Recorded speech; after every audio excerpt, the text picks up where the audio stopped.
Good morning children. मैं Lakshmi ma'am आपको स्पर्श बुक का काव्य खंड पढ़ाने जा रही हूँ, जिसका पहला चैप्टर है रैदास का वध। तो इस कविता के रचयिता रैदास है। रैदास जी अपनी कविता काव्य रचनाओं में ब्रज भाषा का प्रयोग किया है, जिसमें अवधी, राजस्थानी, खड़ी बोली और उर्दू फारसी के शब्दों का भी मिश्रण है।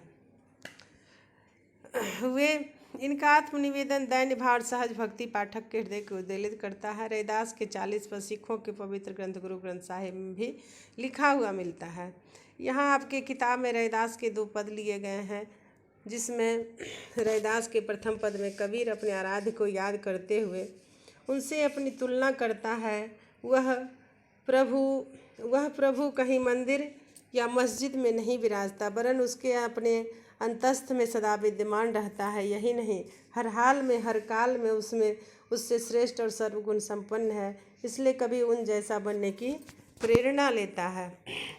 अब मैं आगे आपका कविता का पंक्तिबद्ध अर्थ स्पष्ट कर रही हूँ, आप लोग सुनोगे। एक भक्त जो है भगवान को कहता है कि हे भगवान, मैं आपके लिए समर्पित हो गई हूँ। आपका ये नाम जो है अब मैं कभी भूल नहीं पाऊँगी। अब कैसे छूटे राम नाम रट लागे। तो वह कहता है कि अब मैं कभी आपको भूल नहीं पाऊँगी, कैसे भूल पाऊँगी। आपका और मेरा ऐसा संबंध हो चुका है, जिस प्रकार चंदन बिना पानी का किसी काम का नहीं होता, और उसका अंग जिस तरह चंदन पानी में मिलने के बाद उसके अंग अंग में समा जाता है, और जिस तरह से घने वन में मोर का रहता है, खुश रहता है, जैसे चितवत चकोर पक्षी चांद को ताकता रहता है। हे प्रभु, तुम चंदन हो, मैं पानी हूँ, आपका गुणगान मेरे अंग अंग में समा चुका है।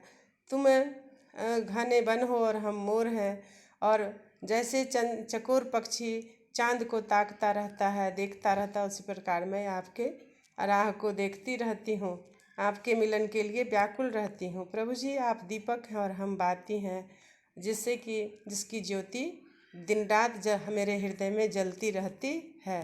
प्रभु जी, आप मोती हैं और हम धागा हैं, और जिस प्रकार सोने में सुहागा मिलने पर सोने की चमक बढ़ जाती है, उस प्रकार आपसे मिलने पर मेरा दिल खुश हो जाता है। प्रभु जी, तुम स्वामी, हम दासा। हे प्रभु, आप हमारे मालिक हैं और हम आपका दास हैं। और ऐसा भक्त आपका कौन है? तो रैदास है। रैदास जी कहते हैं कि हे प्रभु, मैं आपके भजन में, आपकी भक्ति में ऐसा लीन हो चुका हूँ कि एक दूसरे के बिना अब दोनों अधूरा अनुभव करता हूँ। यही इस कविता पैराग्राफ का सार था। दूसरे पद में भगवान की अपार उदारता, कृपा और उसके समदर्शी स्वभाव का वर्णन किया गया है। रैदास जी कहते हैं कि भगवान ऊंच नीच की कोई भावना नहीं करते हैं, और उन्होंने निम्न कुल के भक्तों को भी सहज भाव से अपनाया है और उन्हें लोक में सम्मानीय स्थान दिलाया है। भक्त भगवान से कहता है कि ऐसी लाल तुझ बिनु कौन करे। हे प्रभु, आपके बिना ऐसा कोई कर नहीं सकता है। गरीब निवाज गोसैया मेरा माथे छत्र धरे। गरीबों के निवारण करने वाले प्रभु, मेरी रक्षा करो। जाकी छोत जगत को लागे, तापर तू ही ढरे। जिसको प्रभु की ज्योति जिसके अंदर प्रभु की ज्योति जगती है, उसी पर आप कृपा करते हो।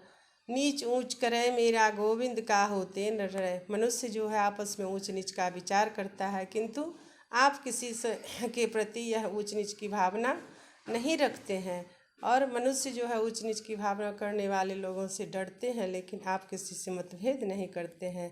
नामदेव कबीर तिलोचन सधना सेन उतरे।